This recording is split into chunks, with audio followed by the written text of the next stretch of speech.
Why does Jesus emphasize on loving the enemy?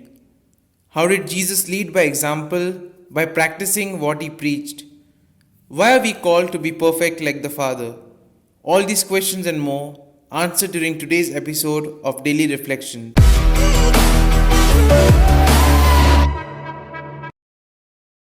Today's gospel passage is one that many find difficult. The Mosaic law said that one must love one's neighbor.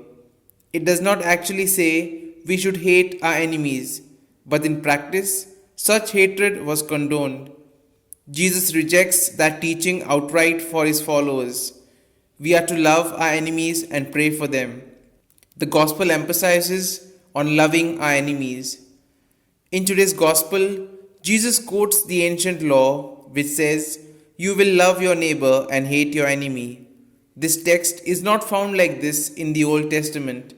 It is rather a question of the mentality of the time, according to which there was no problem in the fact that a person hated his enemy. Jesus was not in agreement and says that if they continue doing the same, then there is no difference between them and the Gentiles.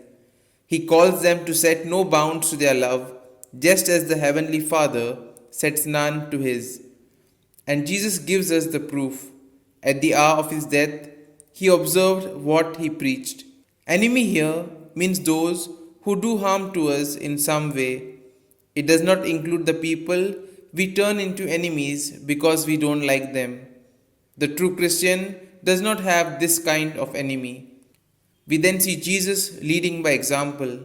On the cross, Jesus prays to the Father, asking him to forgive them who persecuted him, saying that they did not know what they are doing.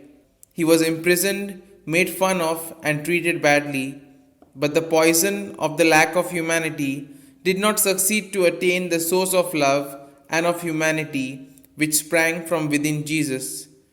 The water of the love which sprang from within was stronger than the poison of hatred which was coming from the outside. Looking at that soldier, Jesus felt sorrow and prayed for him and for all. Jesus, in solidarity, almost excuses those who were ill treating and torturing him. What Jesus is asking us to do is not something impossible or unnatural. It is the only thing that makes sense and will bring peace to me and hopefully in time to the person who is hostile to me.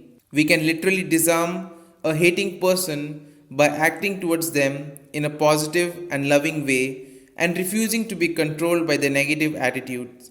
Jesus asks us to be perfect like the Father. Jesus tells us to be perfect as the Heavenly Father is perfect. Jesus does not simply want to frighten because this would be useless. He wants to change the system of human living together. The novelty which he wants to construct comes from a new experience which he has from God the Father, full of tenderness, who accepts all. The words of threat against the rich cannot be an occasion of revenge on the part of the poor. Jesus orders that we have the contrary attitude: love your enemies. True love cannot depend on what one receives from others. Love should want the good of others independently of what they do for me, because this is the way that God's love is for all of us. Here are some points for our personal reflection. To love the enemies. Am I capable to love my enemies? Does this teaching of Jesus challenge you? Have I experienced the effect of actually praying for whoever has hurt me to wish them well and wish them peace and healing? These points can be of great help to reflect on today's gospel. And if you like the reflection, do like and share the good news of the Lord. Do subscribe to the channel if you have not already subscribed, as it would mean a lot to us. Have a good day. Amen.